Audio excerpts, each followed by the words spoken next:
Smart computer education YouTube ಚಾನಲ್ಗೆ ಸ್ವಾಗತ. ನಾನು ನಿಮ್ಗೆ ಇವತ್ತು ಬಿಲ್ ಎಂಟ್ರಿಯನ್ನು ಹೇಗೆ ಮಾಡ್ತಾರೆ ಎಕ್ಸೆಲಲ್ಲಿ ಅನ್ನೋದ್ರ ಬಗ್ಗೆ ತಿಳಿಸ್ಕೊಡ್ತಾ ಇದ್ದೀನಿ. ಸೊ ಇದರಲ್ಲಿ GST ಕ್ಯಾಲ್ಕುಲೇಷನನ್ನು ಹೇಗೆ ಮಾಡ್ತೀವಿ, ಹಾಗೆ ಟೋಟಲ್ ಅಮೌಂಟನ್ನು ಯಾವ ರೀತಿಯಾಗಿ ಕಂಡುಹಿಡಿತೀವಿ, ಆಮೇಲೆ ಟೋಟಲ್ ಆಫ್ ಸೇಲ್ಸನ್ನು ಯಾವ ರೀತಿಯಾಗಿ ನಾವು ಕ್ಯಾಲ್ಕುಲೇಟ್ ಮಾಡಬೇಕು ಅನ್ನೋದ್ರ ಬಗ್ಗೆ ಈ ಒಂದು ವಿಡಿಯೋದಲ್ಲಿ ತಿಳಿಸ್ಕೊಡ್ತಾ ಇದ್ದೀನಿ. ಮೊದಲು ನಾನು ರೇಟ್ ಮತ್ತು ಕ್ವಾಂಟಿಟಿಯನ್ನು ಆಧಾರ ಇಟ್ಕೊಂಡು ಅಮೌಂಟನ್ನು ಹೇಗೆ ಕಂಡುಹಿಡಬೇಕು ಅಂತ equals product open bracket.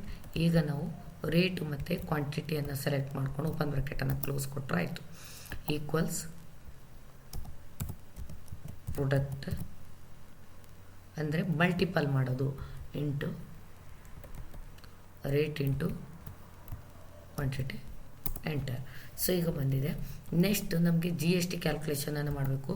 Equals amount into 12% add ಮಾಡಿರಿ. ಈಕ್ವಲ್ಸ್ ಅಮೌಂಟ್ ಇಂಟು 12% ಆ್ಯಡ್ ಮಾಡಿರಿ.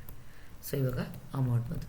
ಈಗ ಟೋಟಲನ್ನು ಕಡೆ amount plus GST rate is equal to total amount ಆಗುತ್ತೆ. ಈಕ್ವಲ್ಸ್ ಸಮ್ ಮಾಡ್ಕೊಳ್ಳಿ. Sum open bracket. ಈಗ ನಾನು ಅಮೌಂಟು ಮತ್ತು GST ಅಮೌಂಟನ್ನು ಸೇರಿಸ್ಕೊತೀನಿ. ಬಂತು ನೋಡಿ. ಈಕ್ವಲ್ಸ್ ಸಮ್ ಮಾಡಿಕೊಂಡು ಓಪನ್ ಬ್ರ್ಯಾಕೆಟ್ ಹಾಕ್ಕೊಳ್ಳಿ. ಸೊ ಇದು ಕೂಡಿಸ್ತು ಅಮೌಂಟ್ ಕೂಡಿಸು GST rate is equal to ಎಷ್ಟು ಅಂತ. ಸೊ ಈಗ ನಮಗೆ ಇದನ್ನೆಲ್ಲವನ್ನು ನಾವು ಒಂದನ್ನು ಕಂಡುಹಿಡಿದ್ರೆ ಸಾಕು, ಉಳಿದಿದ್ದನ್ನು ಈ ರೀತಿಯಾಗಿ ನಾವು ಡ್ರ್ಯಾಗ್ ಮಾಡ್ಕೋಬೋದು. ಸೊ ನಾನೆಲ್ಲವನ್ನು ಡ್ರ್ಯಾಗ್ ಮಾಡ್ತಾಯಿದ್ದೀನಿ. ನೀವು ಕಲಿಯುವಾಗ ಒಂದೊಂದನ್ನೇ ಮಾಡಬೇಕಾಗುತ್ತೆ. ಸೊ ನಾನು ಇದನ್ನು ಡ್ರ್ಯಾಗ್ ಮಾಡ್ಕೊಂಡು ನಿಮ್ಗೆ ತೋರಿಸ್ತೀನಿ. ಈಗ ಟೋಟಲ್ ಸೇಲ್ಸನ್ನು ಕಂಡುಹಿಡಬೇಕು. ಅದಕ್ಕೆ ಒಂದು ನಾನು ಶಾರ್ಟ್ಕಟ್ ಕೀಯನ್ನು ತೋರಿಸಿದ್ದೀನಿ. ಸಮ್ಮು ಮಾಡಲಿಕ್ಕೆ ಶಾರ್ಟ್ಕಟ್ ಕೀ ಬಂದು ಆಲ್ಟ್ ಈಕ್ವಲ್ಸ್ ಅಂತ ಕೊಟ್ಟರಾಯಿತು. ಸಮ್ ಅನ್ನೋ ಫಾರ್ಮುಲಾ ಅಪ್ಲೈ ಆಗುತ್ತೆ. ಇನ್ನೊಮ್ಮೆ ನೋಡ್ಕೊಳ್ಳಿ. ಆಲ್ಟ್ ಹಿಡಿದು ಈಕ್ವಲ್ಸನ್ನು ಕ್ಲಿಕ್ ಮಾಡಿದರೆ ಈ ರೀತಿಯಾಗಿ ಬರುತ್ತೆ.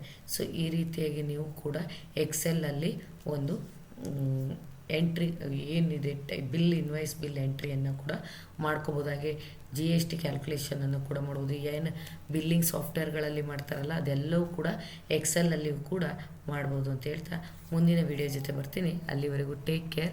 ಬಾಯ್.